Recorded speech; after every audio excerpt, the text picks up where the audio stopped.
Bismillahirrahmanirrahim. Bağışlayan və mehriban olan Allahın adıyla. Allahın izni ilə inşallah biz bugün qeybət barəsində danışacağıq. Onun necə pis bir əməl olduğunu, Allah Mütəalın öz bəndələrində bu xüsusiyyəti görmək istəməməsi barəsində danışmağa çalışacağıq. Əvvəl bilməliyik ki, Allah Mütəal qeybəti çox böyük günahlardan biri olaraq insana xatırladır. Xatırladır ki, insana qeybət çox ağır bir günahdır. Və Allah Mütəal müqəddəs Quran-ı Kərimdə buyurur ki, Bismillahirrahmanirrahim və la yəxtəb ba'dukum ba'da, bir-birinizin qeybətini etməyin. Əyyuhibbu ahadukum əyyəkulə ləhmə əxihi meytən fəkərihtumuh vəttəqullah innəllaha təvvabur rahim.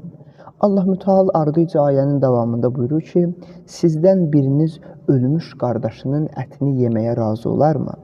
Bu sizdə bir ikrah hissi oyadar. Allahdan qorxun, həqiqətən Allah tövbələri qəbul edəndir, yəni rəhimlidir. Başqa bir yerdə Quran-ı Kərimdə Allah Mütəal buyururdu ki, Bismillahirrahmanirrahim Veylul likulli huməzətil luməzə. Qeybət edib üzdə tənə vuran hər kəsin vay olsun halına. Bu onu göstərir ki, bu əməl necə çirkin və pis bir əməldir. Qeybət odur ki, bir insanın səhvləri barəsində danışılır, o aşkara çıxardılır, həmin insan özü orada deyil. 2 nəfər bir adamın arxasıca danışır. Onun etdiyi eyibləri aşkara çıxarır. Biri bilmir, o biri buna deyir ki, bəs filan kəs filan səhv elədi. Beləcə onun eyibləri aşkar olmuş olur. Qeybət də qayib sözündəndir ki, yəni özü orada deyil, həmin o barəsində danışılan adam ki var, orada deyil. Ona görə Allah Mütəal qeybət edilməsini insanlara yaraşdırmır da. Həzrət Əli əleyhissalam bir hədisində buyururdu ki, Əl-iman ən təttəqiyəllah fi hədisi qayrik. İman odur ki, sən başqasının barəsində danışanda Allahdan qorxasan. Görün, necə böyük bir kəlamdır. Yəni, sən başqasının barəsində danışanda Allahı xatırlayasan və diqqətli olasan ki, mən başqasının barəsində danışıram. Birdən yanlışa yol vermiş olaram və Allah sevməz ki, mən başqasının barəsində doğru olmayan ifadələr deyim, yaxud onun eybini aşkara çıxarmış olum. Ona görə Allah Mütəal insanın qeybətdən uzaq olmasını istəyir. Hətta Həzrət Peyğəmbər sallallahu aleyhi və alihi və səlləm bir hədisində buyururdu ki, Əbu Zərə dedi ki, İnnəl qeybətə əşəddu minəz zina. Qeybət zinadan daha böyük bir günahdır, daha şiddətli bir günahdır, daha pisdir. Bu zaman Həzrət Əbu Zər soruşdu ki, Həzrət Peyğəmbər sallavatullahdan bunun səbəbi nədir? Qeybət zinadan daha böyük və şiddətli bir günahdır.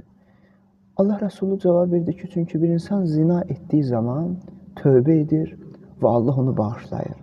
Amma qeybət elə bir məsələdir ki, bir insan kiminsə barəsində qeybət edirsə, həmin o qeybətini etdiyi insandan bağışlama istəməyincə, həmin adam onu bağışlamayınca Allah da onu bağışlamır. Çünki burada haqqın nas var axı. Sən kiminsə haqqına girmirsən onun qeybətini etməklə. Ona görə qeybət çox böyük bir günahdır. Və biz bilməliyik ki, qeybət insanın daxili aləminə çox ciddi şəkildə, sürətli şəkildə təsir edir. Mənəvi insanda bir xəstəlik halı formalaşdırır. Həzrət Peyğəmbər sallallahu aleyhi və alihi və səlləm bir hədisində buyururdu ki, Əsra'u fi dinər rəculil muslim minəl əkiləti fi cəvfih. Deyir, qeybətin müsəlman şəxsin dinində olan təsiri onun daxilində olan xora xəstəliyindən daha sürətlidir. Yəni, qeybət insanın daxili aləminə çox sürətli şəkildə təsir edir. İnsanın daxilini viran hala salır. Və insan qeybət etdikdə artıq digərlərinin barəsində o qədər danışmağa başlayır ki, özünün böyük günahlarını da böyük saymır. Elə düşünür ki, danışıram, yaxşı edirəm ki, danışıram, mənim nə günahım var ki? Və biz bilməliyik ki, Allah Müteal ki, Qur'an-ı Kərimdə insana xatırladır. İnsana bildirir ki, insan İsra surəsində bildirir ki, Bismillahirrahmanirrahim. İnnəs-səm'a vəl-bəsərə vəl-fuad kullu ulaikə kana anhu məs'ula. Allah Müteal insana ayənin əvvəlində bildirir ki, bilmədiyin, məlumatın olmadığı bir şeyin arxasıca insan ki, getməməlidir. Ümumilikdə bu hamıya aiddir. Və bu qeyd etdiyimiz hissədə Allah İsra surəsində buyururdu ki, ayədə, çünki qulaq, göz və ürək bunların hamısı barəsində sorğu-sual olunacaq. Qiyamətdə Allah insanı sorğu-sual eləyəcək ki, filan şeyə niyə baxdın? Filan söhbəti niyə eşitdin? Filan şey barəsində niyə danışdın? Sən qeybəti niyə danışdın?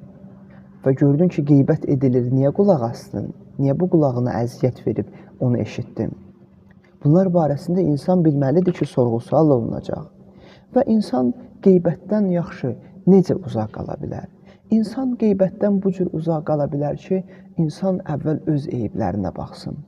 Öz eyibləri ilə məşğul olan bir insan, insanların eyiblərini aşkara çıxartmaq da istəməz və bu şeydən uzaq qalar.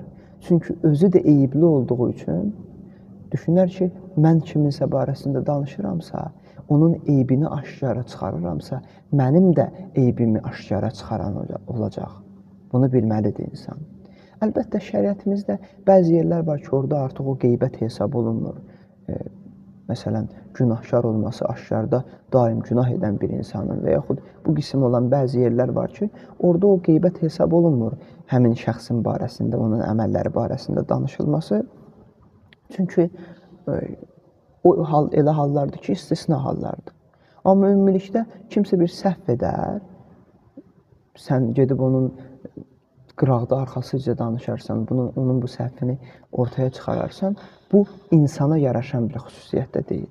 Və qeybətdən uzaq olmağın bir yolu da budur ki, birdən görsən ki, kimsə qeybət edir, bu sənin yaxın adam da olsa sənə, durub get.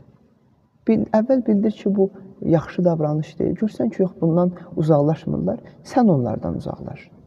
Özünü qorumağa çalış. İnsan həyatda eşitmiş olduğu sözlərdən mütləq mənada təsirlənir. Gördüklərindən təsirlənir, danışdıqlarından da təsirlənir insan. Ona görə insan bilməlidir ki, mən mənəvi olaraq necə qidalanıram? Yəni, mən nə eşidirəm, nəyə baxıram?